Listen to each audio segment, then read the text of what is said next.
हमारे दोस्तों, आज 4 मई 2020 है और लगभग पिछले 7 हफ्तों से हमारे स्टेट में, हमारे कंट्री में ये लॉकडाउन का माहौल चल रहा है। कोरोना के सिलसिले में अभी तक हिंदुस्तान में लगभग 40,000 लोग इसके शिकार हुए हैं, जिसमें लगभग 1,300 लोगों की मौत हुई है। दूसरे देशों की तुलना में हमारा शहर, हमारा स्टेट तेलंगाना का परफॉर्मेंस बेहतर रहा है। इस सिलसिले में मैंने एक आर्टिकल पढ़ा जिसमें लिखा हुआ था, all forms of beauty are not represented by the laws of nature, not all laws of nature are beautiful. यह बड़ी कड़वी सच्चाई की बात कही गई है। कुदरत में हर चीज खूबसूरत हो यह जरूरी नहीं है। आजकल का जो माहौल है वो भी कुछ ऐसा है। अफ्रीका में एक देश है तंजानिया। वहां के बच्चों से जब पूछा जाता है कि वो बड़े होकर क्या करेंगे, तो वहां के बच्चे कहते हैं कि अगर वे बड़े हुए तो डॉक्टर बनेंगे, इंजीनियर बनेंगे। वो ये नहीं कहते हैं कि वो बड़े होकर ये करेंगे, वो पहले कहते हैं कि अगर वो बड़े होंगे। मतलब वहां की जो स्थिति है, जो सिचुएशन है, कितने बच्चे बड़े होंगे इसकी कोई गारंटी नहीं है। उसका वहां अपॉर्चुनिटी की कमी है। ये मैं इसलिए कह रहा हूं कि दुनिया में ऐसे बहुत से जगह हैं जहां अपॉर्चुनिटीज की कमी है। हम लोग बहुत खुशनसीब हैं कि हैदराबाद, तेलंगाना में बहुत चीज अवेलेबल है। सेफ्टी और सिक्योरिटी का माहौल, गवर्नमेंट के तरफ से हर चीज का इनिशिएटिव, चाहे वो लेबरर्स को खाना खिलाने का बात हो, मील्स देने का बात हो, या उनके लिए स्पेशल ट्रांसपोर्ट अरेंजमेंट करने का बात हो, हर चीज में हमारी सरकार अव्वल नंबर पे है।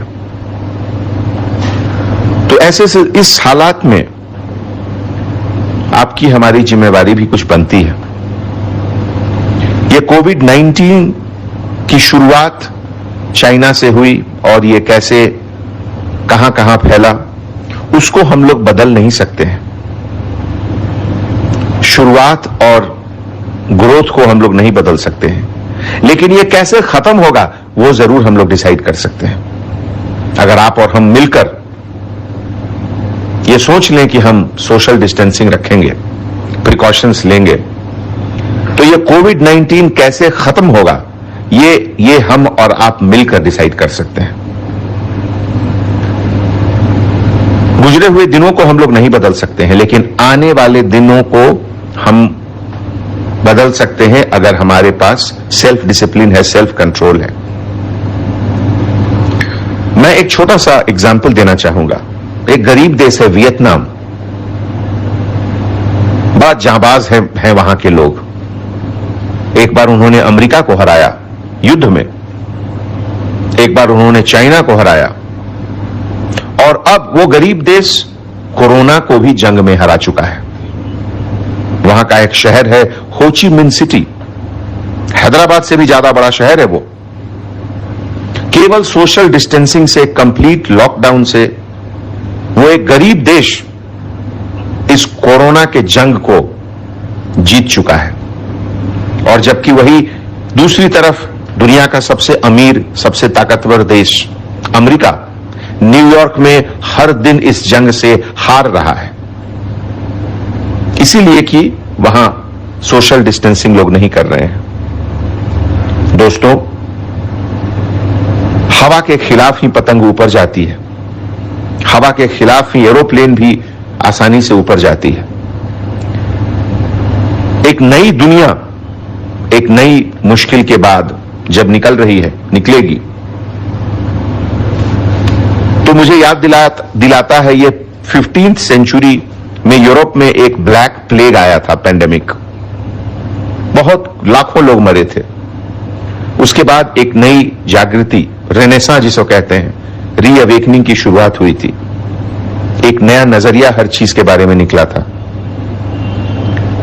Literature, culture, religion, scientific invention, discoveries, हर फील्ड में नई चीज आई थी। मुझे लगता है कि 7 हफ्ते, 8 हफ्ते, 2 हफ्ते, 2 महीने घर रहने के बाद बहुत से लोगों के अंदर भी बहुत ख्यालात आ रहे होंगे, नई चीज, एक नई सोच के बारे में। इस टाइम को पॉजिटिवली कैसे इससे रिजल्ट निकालें, उसके बारे में सोचने की जरूरत है। हैदराबाद, जैसा आप जानते हैं कि गवर्नमेंट ऑफ इंडिया के लिस्ट के मुताबिक रेड जोन में है, तो यहां बहुत सारी रिस्ट्रिक्शंस अभी रहेंगी। उसको इज्जत करें, ये रिस्ट्रिक्शंस आपके लिए है। इस रिस्ट्रिक्शंस को लाइटली नहीं लें।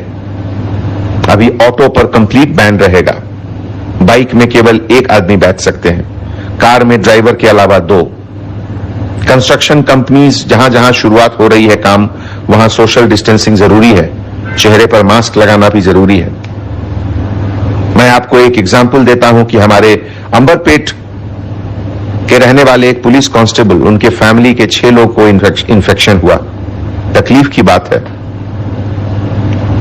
और इससे एक लेसन भी मिलता है कि हम लोग सबको अलर्ट रहने की बहुत जरूरत है।